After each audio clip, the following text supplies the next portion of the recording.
Good morning student. अभी तक पीछे हमने देखा है कि मगध एक बहुत शक्तिशाली महाजनपद बनकर उभरा था 16 महाजनपदों में, जिनका उल्लेख हमने बताया था कि अंगुत्तर निकाय और परिशिष्ट वर्मन में मिलता है।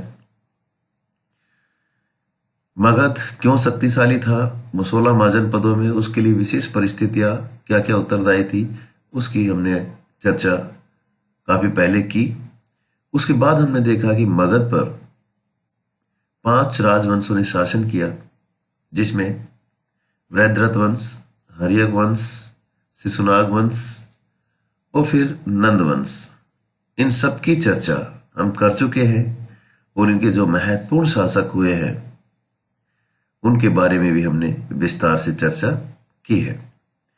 उसके बाद एक बहुत शक्तिशाली राजवंश का उदय होता है और वो है मौर्य वंश। मौर्य वंश के इतिहास में जाने से पहले आज हम मौर्यकालीन स्रोतों के बारे में चर्चा करेंगे कि मौर्य काल के राजनीतिक घटनाक्रम, उसके प्रशासन, उसकी कला और उस समय के जो भी समाज में जो गतिविधियां थी, तथा लास्ट में उसके देखते हैं कि कैसे पतन हुआ। उन सब की जानकारी के स्रोत क्या क्या रहे होंगे। तो आज का हमारा यही टॉपिक होगा मौर्य वंश को शुरू करने से पहले कि उसके ऐतिहासिक, साहित्यिक और पुरातात्विक स्रोतों के बारे में कुछ चर्चा यहां कर लें। तो स्टूडेंट्स, आज का हमारा टॉपिक ही है मौर्यकालीन स्रोत। मौर्यकालीन स्रोतों में देखते हैं कि विदेशी, विशेषकर यूनानी यात्रियों के विवरण भी उस समय के इतिहास निर्माण के महत्वपूर्ण स्रोत रहे, क्योंकि देखते हैं कि उन्होंने धर्मेतर घटनाओं में विशेष रुचि ली थी। इसलिए उनके वर्णों से राजनीतिक और सामाजिक दशा पर भी बहुत अधिक प्रभाव पड़ता है। इन लेखकों का समय भी प्राय निश्चित था, इसलिए उनके वर्णन भारतीय लेखकों के वर्णनों की अपेक्षा अधिक उपयोगी सिद्ध हुए थे। परंतु यूनानी लेखक भारतीय परिस्थितियों तथा भाषा से अनभिज्ञ थे, अतः उनके सभी वर्णन पूर्णतः सही नहीं है। कई यूनानी लेखक सिकंदर के साथ भारत आए थे, जिसमें नियार्कस, ओनेसिक्रिटस, अरिस्टोबुलस आदि गिनाए जा सकते हैं। इनमें भी सबसे अधिक महत्वपूर्ण हम देखते हैं कि मेगास्थनीज की इंडिका है। मेगास्थनीज की इंडिका इस समय उपलब्ध नहीं है। यूनान और रोम के लेखकों ने भी इंडिका के आधार पर अपने वर्णन लिखे हैं और इन लेखकों के वर्णन बहुत उपयोगी भी है, क्योंकि उन्होंने उन तथ्यों को लिखा है जिन्हें भारतीय लेखक कोई महत्व नहीं देते थे। इनसे मौर्यकालीन भारत का सामाजिक तथा राजनीतिक इतिहास लिखने में बहुत सहायता भी मिलती है। निसंदेह इन लेखकों के वर्णनों में कुछ कमियां हैं। वह भारतीय भाषाएं नहीं जानते थे और भारतीय संस्थाओं और रीति रिवाजों को भी जानकारी नहीं थी लगभग उनको। तो जो तथ्य उन्होंने अपनी आंखों से देखे वह पूर्णतः विश्वसनीय है, किंतु जो वर्णन उन्होंने सुनी हुई बातों के आधार पर लिखा तथा अनुमान से लिखा वह विश्वसनीय नहीं है। मेगास्थनीज लिखता है कि भारत में दास प्रथा नहीं है, अर्थात भारत में 7 जातियां हैं, और हम अन्य साक्ष्यों के आधार पर विश्वसनीयता के साथ ये कह सकते हैं कि दोनों बातें ठीक नहीं है। इन लेखकों के वर्णन चंद्रगुप्त के राज्य की राजनीतिक घटनाओं तथा सामाजिक रीति रिवाजों और शासन प्रबंध पर अधिक प्रकाश डालते हैं। मेगास्थनीज ने अपनी पुस्तक में पाटलिपुत्र के शासन, उसके राज्यसभा, शासन प्रबंध, सैनिक संगठन आदि विषयों का विस्तृत वर्णन किया है। स्ट्रैबो जैसे यूनानी इतिहासकारों ने अपने ग्रंथों में इस वृत्तांत का काफी विस्तार से वर्णन लिखा है। ऐसी बातें जो मैगस्थनीज ने अनुश्रुतियों के आधार पर लिखी हो, परंतु ऐसा होने पर भी यह वृत्तांत ऐतिहासिक दृष्टि से बड़ा महत्वपूर्ण है और चंद्रगुप्त का इतिहास जानने के लिए इंडिका बहुत महत्वपूर्ण ग्रंथ माना जाता है। खैर, कुछ विश्वास किया जा सकता है, कुछ नहीं किया जा सकता, लेकिन फिर भी बहुत महत्वपूर्ण ग्रंथ है इंडिका। मौर्यकालीन इतिहास जानने के लिए सबसे अधिक विश्वसनीय हमारे पास अशोक के अभिलेख है। अशोक ने अपने राज्य के विभिन्न भागों में बहुत से शिलालेख, स्तंभ लेख तथा स्मारक चिन्हों का निर्माण किया था और इन्हीं लेखकों द्वारा उनकी सारी मानव जाति को बौद्ध धर्म के सिद्धांत और पवित्रता के नियमों पर चलने का आदर्श पथ भी बतलाया था। अतः इन लेखों से उसके धर्म तथा नैतिकता के सिद्धांतों के विषय में पूर्ण जानकारी हो जाती है। इसके अतिरिक्त देखते हैं कि उसका राज्य विस्तार, उसके जनहितकारी कार्य, प्रजा के साथ उसका व्यवहार, उसके निजी जीवन, राजत्व का सिद्धांत आदि अन्य बातों का भी इन अभिलेखों से पूरा पूरा पता चलता है। और यही कारण है कि ऐतिहासिक दृष्टि से अशोक के अभिलेख बहुत महत्वपूर्ण माने जाते हैं। वर्णन देखा जाए कि अशोक के अभिलेखों से उसके साम्राज्य विस्तार का, उसके धर्म और राजत्व के आदर्श पर बहुत प्रभाव, मतलब उसका प्रकाश पड़ता है। अशोक के शिलालेखों तथा स्तंभ लेखों से उसके साम्राज्य की सीमा की जानकारी प्राप्त होती है, क्योंकि जहां से अभिलेख मिले हैं उन स्थानों की स्थिति तथा अभिलेखों के विवरण से अशोक के साम्राज्य की सीमा निर्धारण में मदद मिलती है। किंतु अशोक के प्रारंभिक अभिलेख उसके प्रारंभिक जीवन का कोई प्रकाश नहीं डालते। ये एक उनके अभिलेखों में कहीं कमियां कह सकते हैं।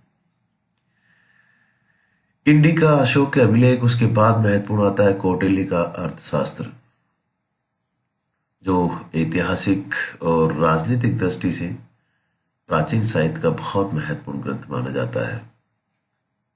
कौटिल्य ने इसमें चंद्रगुप्त के समय की राजनीतिक, सामाजिक तथा आर्थिक अवस्था का वर्णन किया है और साथ ही राजनीति के उच्च कोटि के सिद्धांतों की विवेचना इसमें की है। उसने इस पुस्तक में आदर्श स्थापना तथा एक सफल विजेता के कर्तव्य की विस्तृत विवेचना भी की है। इस पुस्तक में कुल 15 भाग हैं, जो राज्य प्रबंध और नीति के विशेष अंगों पर प्रकाश डालते हैं। ये ग्रंथ सामाजिक वैभव का विज्ञान माना जाता है और इसे तत्कालीन राजनीतिक व्यवस्था और राजनीतिक दर्शन का वर्णन भी इसमें हम देख सकते हैं। तो ये देखा जा सकता है कि राजनीतिक और ऐतिहासिक दृष्टिकोण से ये ग्रंथ बहुत महत्वपूर्ण है। मौर्य की कलाकृतियों तथा भग्नावशेष भी उस समय की सभ्यता और संस्कृति का इतिहास जानने के लिए बहुत महत्वपूर्ण साधन है। उस समय के स्तूप, विहार, गुफाओं आदि से भी अनुमान लगाया जा सकता है कि उस समय कला और संस्कृति कितनी उन्नत अवस्था में थी और मौर्य शासकों ने अपनी उन्नति में कितना सहयोग दिया था।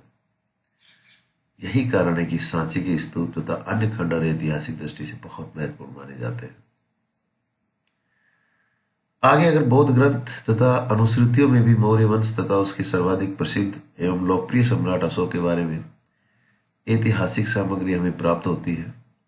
बौद्ध साहित्य में अगर देखते हैं तो श्रीलंका के मुख्य ऐतिहासिक ग्रंथ जैसे दीपवंश, महावंश, महाबोधि वंश तथा उत्तरी भारतीय ग्रंथ में अगर देखें तो मिलिंद पन्ह से भी चंद्रगुप्त के जीवन की घटनाओं पर काफी प्रकाश पड़ता है। दिव्यावदान तो अशोक और कुणाल के बारे में ऐतिहासिक बातों का वर्णन करता ही है। बौद्ध ग्रंथों में अशोक द्वारा बौद्ध धर्म स्वीकार करने एवं उसके प्रचार के लिए उसके क्या क्या किया, इन सब का भी पर्याप्त उल्लेख बौद्ध ग्रंथों में मिलता है। जैन ग्रंथों की चर्चा करें तो भद्रबाहु का कल्पसूत्र, हेमचंद्र द्वारा रचित परिशिष्ट वर्मन, रतन नंदी द्वारा लिखा गया भद्रबाहु चरित्र, प्रभासूरी द्वारा रचित विविध तीर्थकल्प, मेरुतुंग का विचार श्रेणी, श्रीचंद द्वारा कथा कोश, प्रभाचंद्र का आराधना सत्य कथा प्रबंध, हरिसेन द्वारा लिखा गया बृहद कथा कोश जैसे प्रमुख ग्रंथ उस समय जानकारी प्रदान करते हैं। कल्पसूत्र और परिशिष्ट वर्मन में मौर्य युगीन घटनाओं, गाथाओं, आख्यानों आदि का विस्तृत वर्णन है और इनमें चाणक्य द्वारा नंदवंश का विनाश, चंद्रगुप्त, बिंदुसार, अशोक और कुणाल आदि की विस्तृत चर्चाएं की गई है। इसके बाद जैन ग्रंथ, बौद्ध ग्रंथ के बाद हम देखते हैं कि पुराणों से भी हमें मौर्यकालीन इतिहास के बारे में कुछ जानकारियां मिलती है, क्योंकि उनके पुराणों और उनकी टीकाओं में मौर्य शासकों के नाम, उसकी शासनकाल के समय, उसके समय की घटनाएं, उसके समय की राजनीतिक और आर्थिक स्थिति पर प्रकाश पड़ता है। परंतु कुछ सर्वमान्य भी नहीं मानी जाती है, क्योंकि पुराणों का विवरण जो होता है पौराणिक कथाओं से जुड़ा होता है और इन्हें वास्तविक इतिहास नहीं माना जा सकता। इनमें कल्पना एवं अतिशयोक्ति का समावेश होता है। मौर्य के इतिहास के संबंध में पुराणों के विवरण को अन्य प्राप्त स्रोतों के संदर्भ में देखना आवश्यक है, परंतु तब भी पुराण मौर्य युगीन इतिहास को जानने की महत्वपूर्ण साधना कह सकते हैं। मुद्रा राक्षस बहुत महत्वपूर्ण एक नाटक है, ऐतिहासिक नाटक है, जिसकी रचना विशाख दत्त करता है 5वीं शताब्दी में।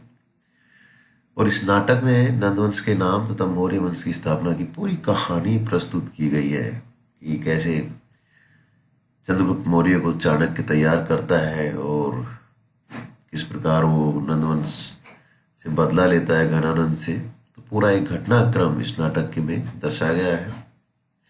इसलिए मौर्य काल के प्रारंभिक इतिहास की इसमें पर्याप्त जानकारी हम प्राप्त कर सकते हैं। चंद्रगुप्त ने किस प्रकार कौटिल्य की सहायता से मगध का राज्य प्राप्त किया, ये सब चीजें इस नाटक का विषय रहा है।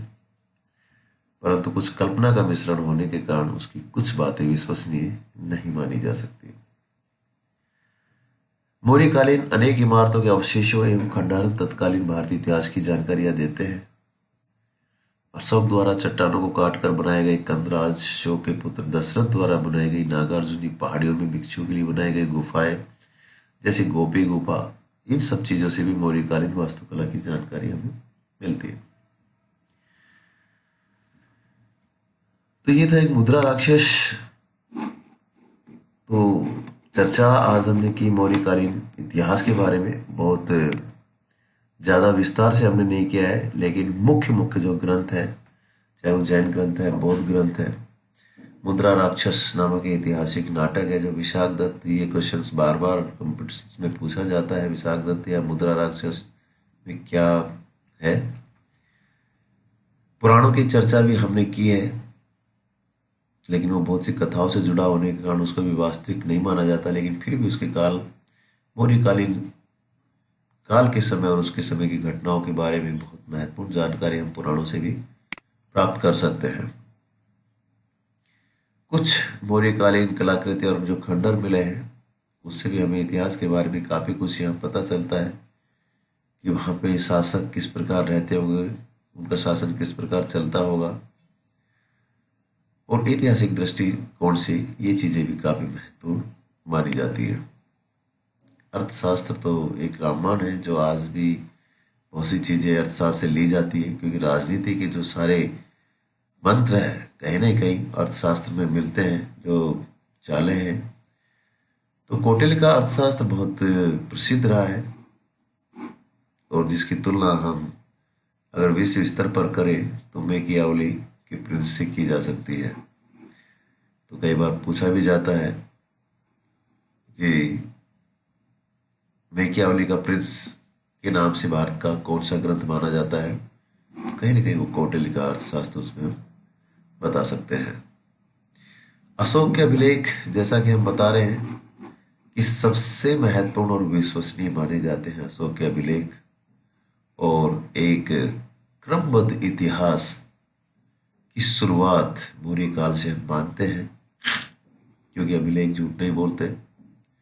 और यहाँ से एक अलग ही, क्योंकि इससे पहले का इतिहास देखते हैं तो कहीं ना कहीं वो साहित्यिक स्रोतों पर ज़्यादा डिपेंड है, पुरातात्विक साहित्य पर।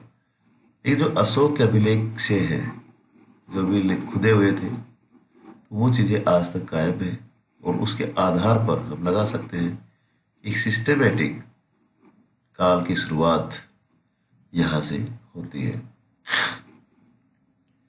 और हमने कुछ बताया था कि मेगास्थनीज की इंडिका, जो भी अशोक के या मेगास्थनीज ने जो पुस्तक लिखी थी, वो पाटलिपुत्र के शासन, उसके राज्यसभा शासन, प्रबंध, सैनिक संगठन, इन सब की चर्चा करता है। बस वो एक ही कमी छोड़ता है, वो बताता है कि भारत में दास नहीं है, और भारत में 7 जातियां हैं। तो इन चीज़ों को पचा पाना यहाँ के इतिहासकारों के लिए काफ़ी मुश्किल माना जाता है। तो यही एक मौर्यकालीन स्रोत थे